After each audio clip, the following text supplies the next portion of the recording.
Kami datang dalam ucapan syukur karena sungguh Tuhan baik dan menyatakan kebaikan-Mu di dalam hidup kami, di dalam retret ini secara khusus. Tuhan menyapa kami dengan firman-Mu, Tuhan menyegarkan kerohanian kami, Tuhan menolong kami dengan berbagai pemahaman-pemahaman yang baru. Dan di akhir dalam sesi keempat ini, kami rindu Tuhan sendiri yang berkenan menyatakan kehendak-Mu bagi hidup kami, bagi masa muda kami. Berkati baik hamba-Mu yang menyampaikan, semua kami yang mendengar. Tuhan tolong agar pada akhirnya kami bukan hanya jadi pendengar firman yang setia, tapi kami boleh jadi pelaku-pelaku firman-Mu dalam hidup kami, dalam masa muda kami. Bersabdalah ya Tuhan, kami umat-Mu sedia mendengarnya. Dalam satu nama yang kudus, nama yang berkuasa, nama Tuhan kami Yesus Kristus, Sang Firman yang hidup, kami menyerahkan pemberitaan firman-Mu. Amin. Shalom teman-teman semua. Bersyukur ini kesempatan kembali belajar firman Tuhan dalam sesi yang keempat ya. Nah, tema kita adalah tema retret kita kali ini ya. Send the light. Nanti kalau teman-teman menyanyikan lagu tema kita, biarlah kita boleh semangat setelah mengerti bahwa Tuhan mengutus kita sebagai terang di tengah dunia. Nah, ini kita akan lihat sama-sama. Ini nggak ada sebenarnya yang kayak begini ya. Ada nggak ya? Tempat garam sekaligus lampu ya. Makanya ini kita bicara bagaimana Yesus memberikan sebuah metafora, sebuah gambaran. Kita akan baca sama-sama Matius pasal 5 ayat 13 sampai ayat 16 ya. Oke, Kak Alex saja kita baca bergantian. Saya akan baca ayat 13, kalian baca ayat 14. Kita bergantian hanya sampai ayat 16 ya. Yuk kita perhatikan sama-sama. Ini kata Yesus kepada murid-muridnya, kamu adalah garam dunia. Jika garam itu menjadi tawar, dengan apakah ia diasinkan? Tidak ada lagi gunanya selain dibuang dan diinjak orang.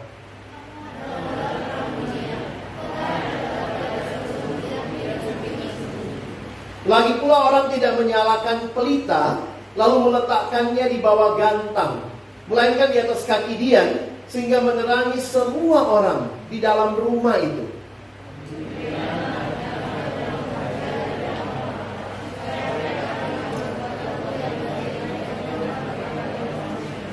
Oke, puji Tuhan. Mari kita lihat sama-sama apa pengertian ayat-ayat ini, supaya nanti kita juga bisa menghidupinya. Teman-teman yang dikasihi Tuhan, Tuhan Yesus itu bicara dengan banyak bahasa yang sederhana, bahasa yang mudah dimengerti. Dan kali ini Tuhan Yesus berbicara tentang dua gambaran. Kita udah lihat tadi yang pertama, kamu adalah garam dunia. Yang kedua, kamu adalah terang dunia. Semua rumah tangga pasti punya dua hal ini, garam dan terang. Jadi menarik untuk memperhatikan Tuhan Yesus berbicara kepada murid-muridnya tentang kamu adalah garam, kamu adalah terang. Ini berarti Tuhan Yesus memberikan identitas. Kalau kamu orang Kristen, kamu orang yang percaya Yesus, maka kamu adalah garam dunia, kamu adalah terang dunia. Nah, kita perlu mengerti di zaman Tuhan Yesus, apa sih fungsinya garam? Di zaman Yesus apa sih fungsinya terang? Kak Alex mau cerita dulu fungsi garam. Garam pada waktu itu bukan garam seperti yang kita miliki sekarang, yang berasal dari campuran kimia yang sudah dimurnikan. Jadi garam pada zaman Yesus itu berasal dari laut mati. Jadi ada kerang-kerang atau bunga karang yang ada di sekitar laut mati yang bersalutkan garam luarnya. Jadi biasanya orang mengambil lalu kemudian dikeruk begitu ya, lalu kemudian ada garamnya. Sehingga garam masa itu bisa menjadi tawar. Mungkin kalau kita baca, Tuhan Yesus kok nggak ngerti banget kimia, kok garam bisa jadi tawar? Di zaman Yesus garamnya begitu. Kalau dia dipisahkan, udah terkena oksidasi udara, mungkin jadi tawar. Nah, apa fungsi garam di zaman Yesus? Untuk mengawetkan. Karena belum ada lemari es ya. Jadi pada waktu itu, untuk mengawetkan sesuatu biasanya digaramin, diasinkan supaya dia awet. Kalau tidak, apa yang terjadi? Akan busuk. Daging yang dibiarkan begitu saja tidak diawetkan, makin lama makin busuk, tahu-tahu udah berulat gitu ya. Nah, makanya di zaman Yesus orang menggunakan garam untuk mengawetkan. Kalau tidak diawetkan bakal busuk. Kalau terang, ya sama ya dari zaman Yesus sampai hari ini. Cuma ingat aja zaman Yesus belum ada PLN. Jadi di setiap rumah biasanya orang menaruh pelita, ditaruh di satu tempat, lalu itu akan menerangi rumah itu. Jadi teman-teman yang dikasihi Tuhan, perhatikan, kamu adalah garam dunia, kamu adalah terang dunia. Sebenarnya Yesus mau bilang apa?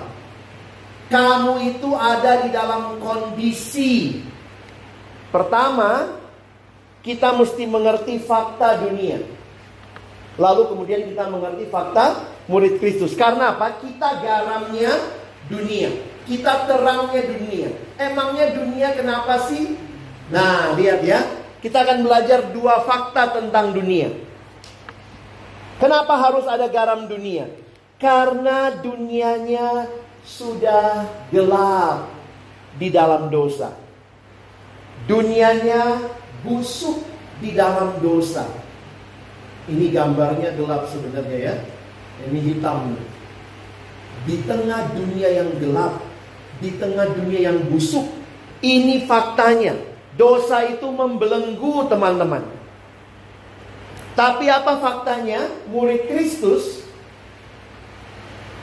di dalam dunia yang busuk dan rusak,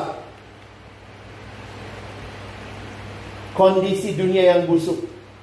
Ingat, kita adalah garamnya supaya dunia tidak makin membusuk. Kondisi dunia apa lagi?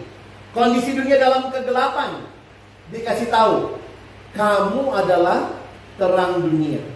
Supaya waktu kita sadar kita terang dunia, kehadiran kita menghambat kegelapan, menerangi kegelapan. Teman-teman yang dikasihi Tuhan, Kak Alex mau kita mengerti sama-sama. Yesus tidak bilang begini. Yesus tidak bilang, kamu adalah terang, kamu adalah garam. Tidak. Kalimatnya apa? Kamu adalah garam dunia. Udah langsung dikasih tahu. Di mana kita harus hadir? Di dunia.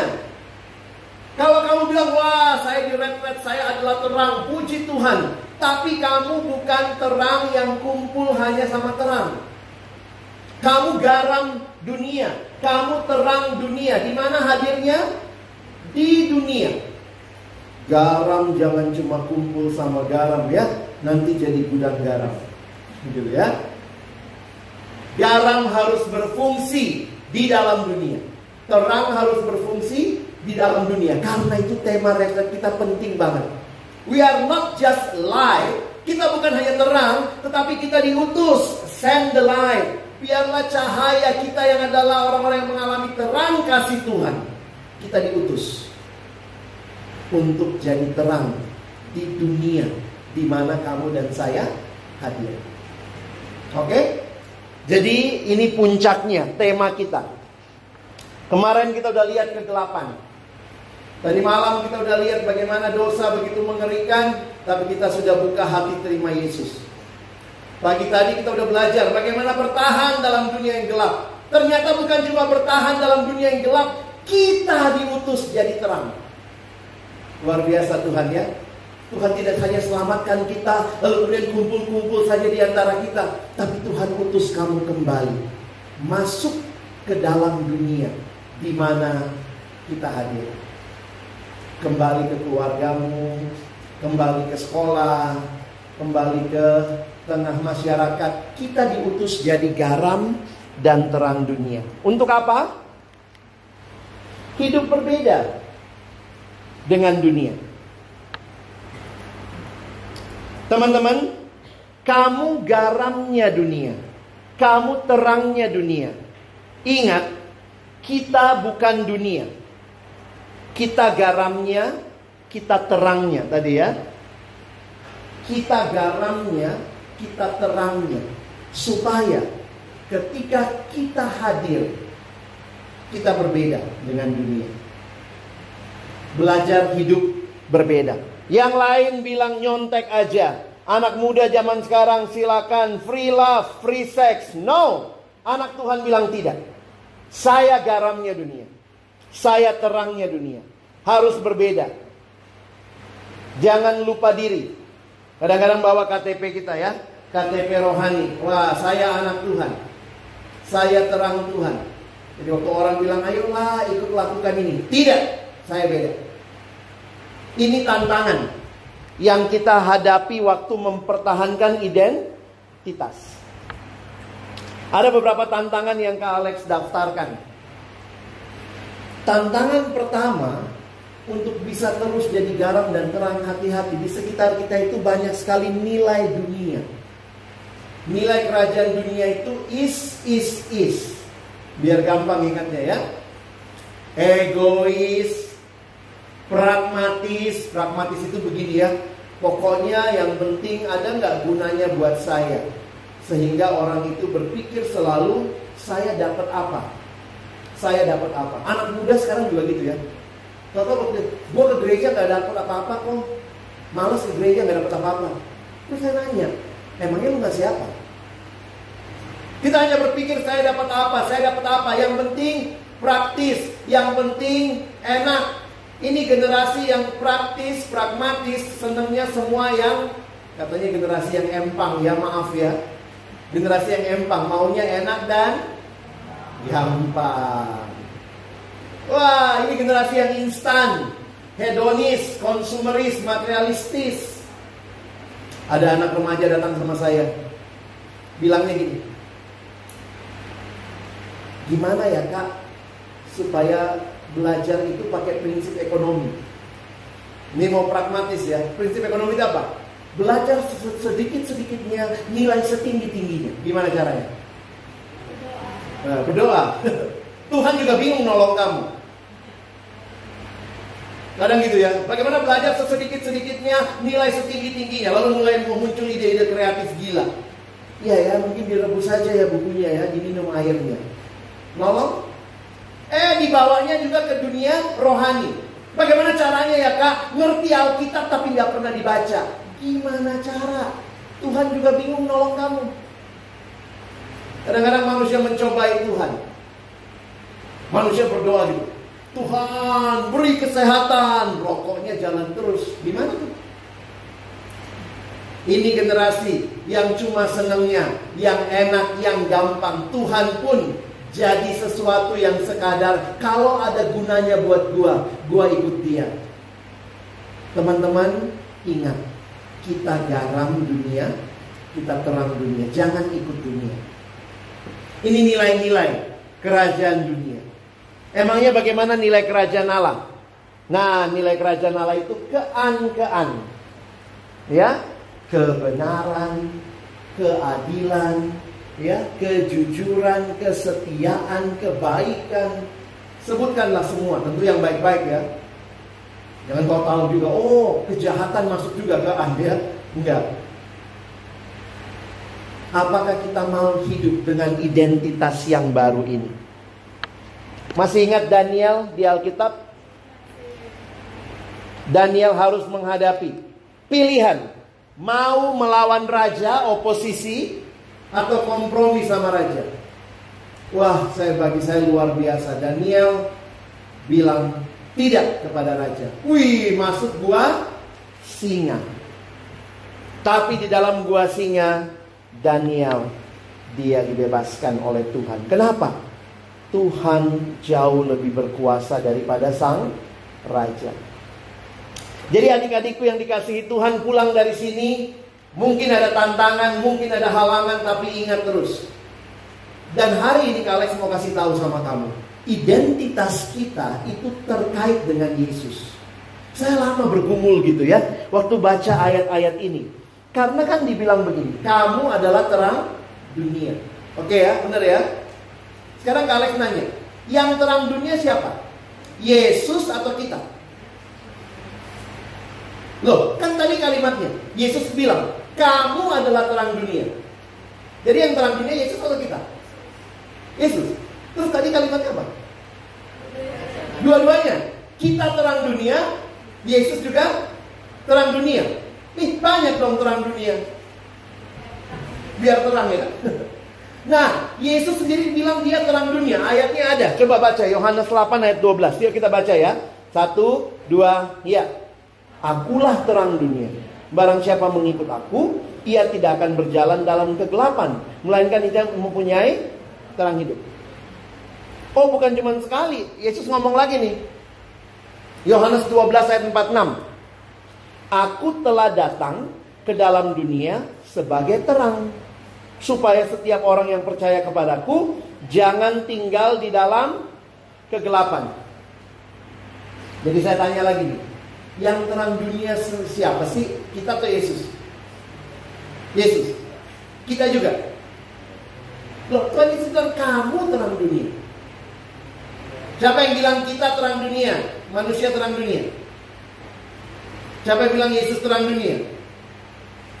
Siapa yang bilang dua-duanya? Karena Alkitab bilang dua-duanya ya. Nah, sekarang bedanya apa? Kalian kasih tahu ya. Yesus sumber terang. Kita bukan sumber terang. Kita terang dunia hanya kalau kita terhubung dengan sang terang yang sejati. Jadi ingat, kita bukan sumber terang itu. Kalau kamu mau bercahaya, hanya Yesus sumber terang sejati. Miliki relasi dengan Yesus, supaya engkau dan saya bisa jadi terang di dalam dunia. Menarik ya? Nah, coba lihat. Ada kutipan yang menarik bilang begini. We are not called to shine our own light. We are called to reflect His light. Ulangi ya. We are not called to shine our own light. Kita nggak punya terang itu. Tapi kita dipanggil untuk merefleksikan terang itu. Dari siapa? Dari terang yang sejati, Yesus Kristus. Jadi Yesus terang dunia, yes, dia sumber terang. Kita dipanggil jadi terang dunia, yes, tapi we are not shine our own light. We are just reflecting God's light through our life. Ya. Nah, kalau kita terang dunia, hiduplah sebagai anak-anak terang. Pulang dari sini hidup jadi anak terang. Dimanapun kamu hadir, Tuhan utus kamu. Reflect my light. Send the light. Kirimkan cahaya itu Tuhan, sehingga melalui hidup kamu. Sekarang coba Alex mau kasih tahu sedikit tentang ayat anak terang ya. Ini muncul di kitab Efesus pasal 5. Coba kita lihat sama-sama. Memang dahulu kamu adalah kegelapan. Ini kata Rasul Paulus. Tetapi sekarang kamu adalah terang di dalam Tuhan. Kalau begitu, sebab itu hiduplah sebagai anak-anak terang. Perhatikan buahnya terang. Karena terang hanya berbuahkan. Ada 3 buah terang. Apa itu? Kebaikan, keadilan, dan kebenaran. Dan ujilah apa yang berkenan kepada Tuhan. 3 hal ini. Kebaikan, kebenaran, keadilan. Jadi kalau sudah anak terang, gak usah nanya lagi, boleh gak sih nyontek? Itu kan gak adil. Kalau sudah anak terang, gak lagi nanya, gue pukul adik gue gak ya di rumah ya? Gak usah ditanya, itu bukan kebaikan. Hidup adil, hidup benar, hidup baik. Baik, adil, benar. Emangnya kenapa? Karena gelap. Coba lihat. Jangan turut mengambil bagian dalam perbuatan-perbuatan kegelapan yang tidak berbuahkan apa-apa. Apa buahnya gelap? Nggak ada. Tidak berbuahkan apa-apa. Tetapi sebaliknya telanjangilah perbuatan-perbuatan ini. Karena sebab menyebutkan saja pun apa yang dibuat mereka di tempat yang tersembunyi telah memalukan. Tetapi segala sesuatu yang ditelanjangi oleh terang itu menjadi nampak. Sebab semua yang nampak adalah terang. Sekarang Kak Alex kasih ilustrasi gini ya. Kalau saya tanya, apa lawannya gelap? Kamu jawabnya apa? Terang. Benar? Apa lawannya gelap? Terang. Apa lawannya terang? Kalau ujian bahasa Indonesia tetap jawab itu ya. BI, lawannya gelap, terang. Lawannya terang, gelap. Tapi secara fisika, terang itu tidak berlawanan dengan gelap. Dengar kalimat Alex. Terang sama gelap itu nggak berlawanan. Karena kalau berlawanan begini ya, saya kasih contoh. Kalau ada tadi malam banyak yang main center ya, begini saya lihat ya. Kalau ada senter terang untuk menerangi kegelapan, berarti kalau berlawanan ada senter gelap untuk menggelapi keterangan. Itu namanya berlawanan. Nangkep? Kalau ada senter terang untuk menerangi kegelapan, kalau berlawanan berarti harusnya ada senter gelap untuk menggelapi keterangan. Kalau berlawanan berarti sama kuat. Terang sama kuat dengan gelap. Tapi Alkitab mengatakan tidak.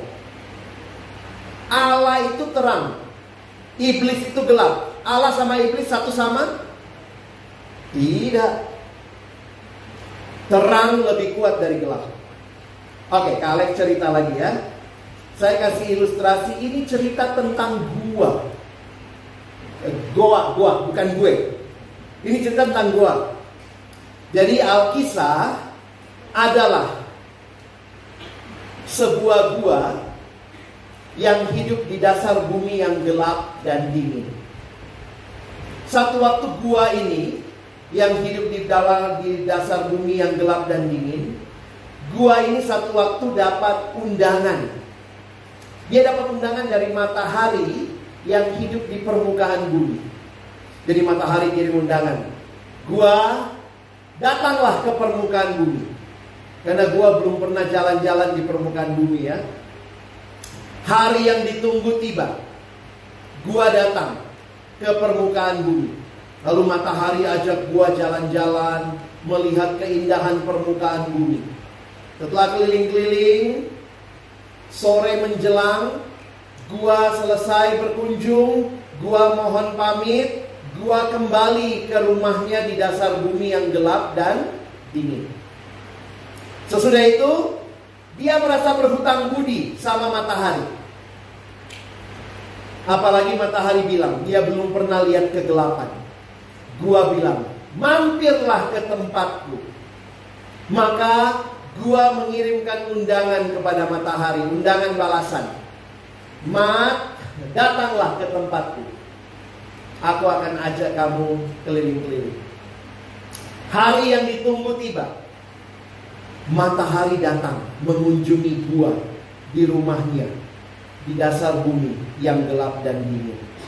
Ketika matahari datang, gua mengajak matahari keliling-keliling. 5 menit pertama matahari masih tahan. 10 menit matahari mulai gelisah.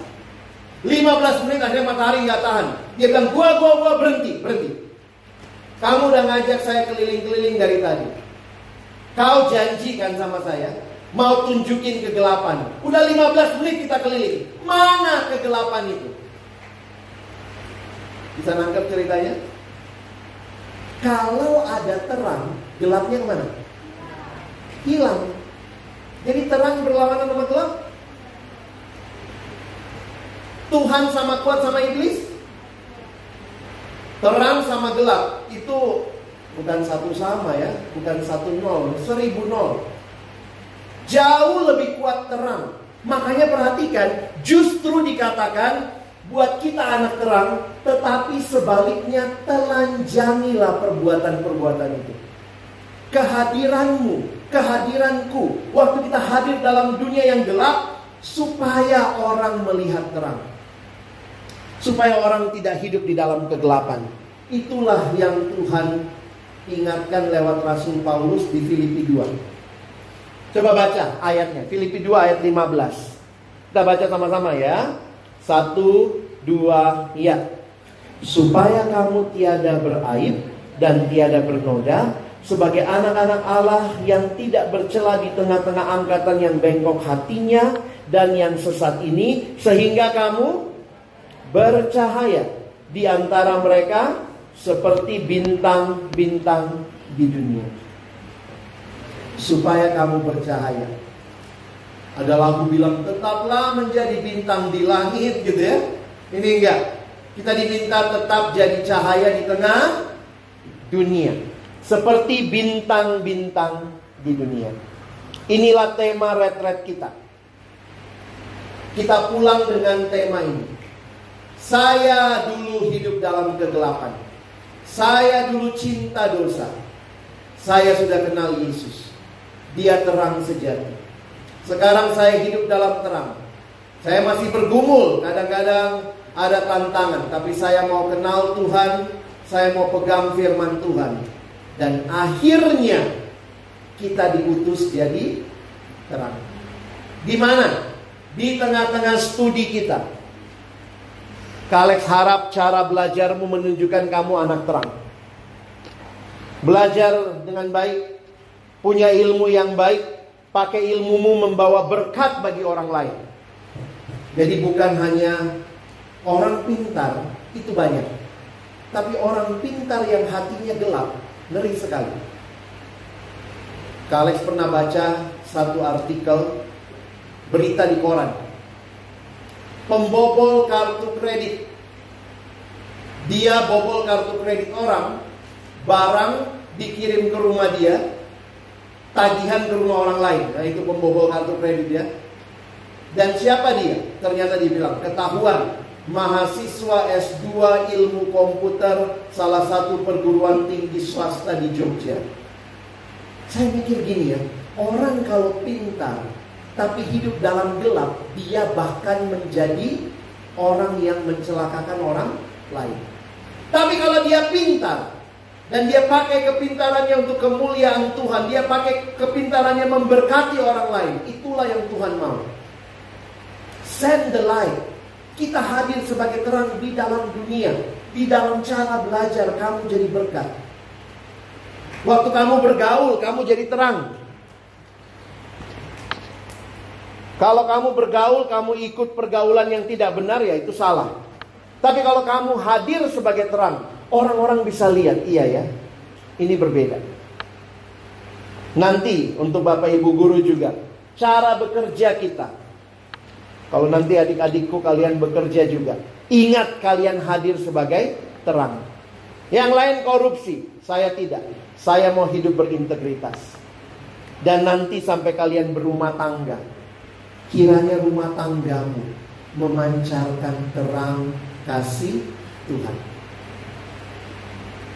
Kita rindukan tema ini, kita bawa pulang. Ini semua pulang bawa lentera ya. Nanti dikasih pulang. Itu ada di hati. Hati yang sudah disinari terang Tuhan. Kamu hadir, orang-orang bisa melihat terang itu. Dan menariknya apa? Bagi Kalex, ayat terakhir ini unik ya. Lihat ayatnya. Kalau kalian bisa pahami, Demikianlah hendaknya terangmu bercahaya di depan orang. Jadi terang siapa yang bercahaya? Terang kita. Waktu kita bercahaya, supaya mereka melihat perbuatanmu yang baik. Perbuatan siapa yang baik? Kita. Tapi siapa yang dimuliakan? Wow. Dan memuliakan Bapamu di surga. Supaya orang lihat. Waktu orang bilang, kok kamu berbeda? Kok kamu hidup jadi anak terang? Kamu bisa bilang, ini bukan terang saya. Ini terang dari Kristus yang saya refleksikan. Jadi jangan bilang, wah memang saya beda sekali. Saya memang terang, luar biasa saya Petromax ya. Saya lampu sorot ya. Wah, puji diri, haleluya. Tidak boleh. Siapa yang dimuliakan? Puji Tuhan, haleluya. It's not myself. I'm not the source of the light. Tuhan, sumber terang. Kalau nanti orang puji kalian ya, pulang dari retret, kalian berbeda di rumah, papa mama bilang, ih kok beda anakku, sekarang ngomongnya sudah baik. Wah udah berbeda, dia mengasihi temannya, ke kokonya dia mulai baik, ke dedeknya dia tunjukkan cinta. Jangan bilang, wah luar biasa aku kan, puji diri. Tidak. Muliakan Bapamu yang di surga. Pulanglah jadi terang dimanapun Tuhan hadirkan. Dan ingatlah, muliakan Bapamu di surga. Kalex tutup dengan sebuah, ini bukan pantun ya, kalau saya bilang cakep ya. Ini kalimat yang dituliskan oleh pendeta John Stott di akhir bukunya, atau di bagian dia membahas khotbah tentang khotbah di bukit. Dia bilang begini, ini menarik perenungannya ya. Jika daging busuk, jangan salahkan daging. Karena daging kalau nggak diawetkan ya busuk. Tapi tanyakan, di manakah garamnya? Kalau dunia busuk, oh jangan salahkan dunia. Tapi tanyakan di manakah terang dunia. Garam dunia ya. Kalau garam tidak berfungsi, dunia makin busuk. Yang kedua, jikalau rumah gelap, jangan salahkan rumah, tapi tanyakan di mana lampunya. Dan kalau dunia gelap, jangan salahkan dunia. Tanyakan di manakah terang dunia. Tuhan panggil kita jadi terang, supaya dunia melihat kemuliaan Allah. Tuhan panggil kita jadi garam, supaya dunia tidak semakin busuk. Teman-teman berapa orang nih semua? Kemarin kita bilang 88 ya Bu. Kalau 88 anak pulang jadi terang, wow, dunia akan melihat kemuliaan Allah. Dan kalian akan jadi berkat buat banyak orang ya. Kita nggak bisa tinggal selamanya di tempat ini kan. Besok pulang ya. Dan pulang jadi apa? Jadi terang. Send the light. Itulah yang Tuhan rindukan ya. Kiranya Tuhan menolong kita boleh mengaplikasikan firman. Mari kita berdoa.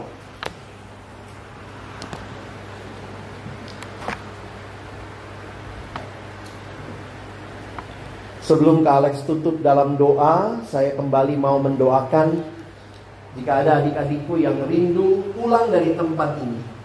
Saya betul-betul rindu jadi terang di dalam keluargaku yang tidak sempurna. Keluarga yang mungkin juga masih ada akar pahit di dalam relasi satu sama lain. Tetapi saya sudah menjadi terang. Saya mau hadir dengan kasih. Saya mau hadir mengasihi, mengampuni. Saya mau hadir membagikan kasih. Di tengah-tengah sekolah persahabatanmu, hadirlah jadi terang. Di tengah-tengah keluargamu, hadirlah menjadi terang. Di tengah lingkungan gereja, hadirlah sebagai terang. Di tengah masyarakat, biarlah engkau hadir menjadi terang yang bercahaya, sehingga orang boleh melihat perbuatanmu yang baik dan memuliakan Bapamu yang di surga. Adakah adik-adikku yang siang hari ini rindu. Saya mau jadi terang. Saya mau kembali ke dalam kehidupanku, jadi terang dimanapun Tuhan tempatkan saya. Kalau ada, taruhlah tangan kananmu di dadamu sebagai satu tanda, Tuhan, aku mau jadi terang. Utuslah aku, pakailah hidupku Tuhan, jadi berkat bagi orang-orang di sekitarku. Sekali lagi, kalau kamu rindu jadi berkat, jadi terang Tuhan, taruh tangan kananmu di dada. Kita akan berdoa bersama-sama. Tuhan, Kau lihat setiap kami. Kami yang mau pulang dengan hidup yang diubahkan. Kami yang mau pulang dengan menjadi terang. Kiranya hidup kami yang masih muda bukanlah hidup yang tinggal di dalam kegelapan, tetapi hidup yang justru menjadi terang karena kami mengenal Yesus. Kami berelasi dengan Yesus sang sumber terang. Pakai kami jadi terang-Mu di tengah keluarga kami. Tuhan, terangilah keluarga kami masing-masing. Tolong kami jadi terang di tengah-tengah lingkungan sekolah. Kami benar-benar hidup menyenangkan Tuhan, bukan mendukakan hati Tuhan. Dan Tuhan tolong kami di gereja, di masyarakat, kami hadir jadi terang. Tuhan melihat anak-anak-Mu yang hari ini menaruh tangan mereka di dada mereka sebagai tanda kami mau pulang menjadi terang Tuhan. Terima kasih untuk tema retret yang indah, Send the Light. Kami diutus pulang dari tempat ini besok menjadi terang, mulai dari tempat di mana Kau hadirkan kami, di keluarga kami dan di sekolah ini. Kami menutup firman-Mu dengan satu ucapan syukur. Di dalam nama Tuhan Yesus kami sudah berdoa. Amin. Terima kasih. Tuhan memberkati.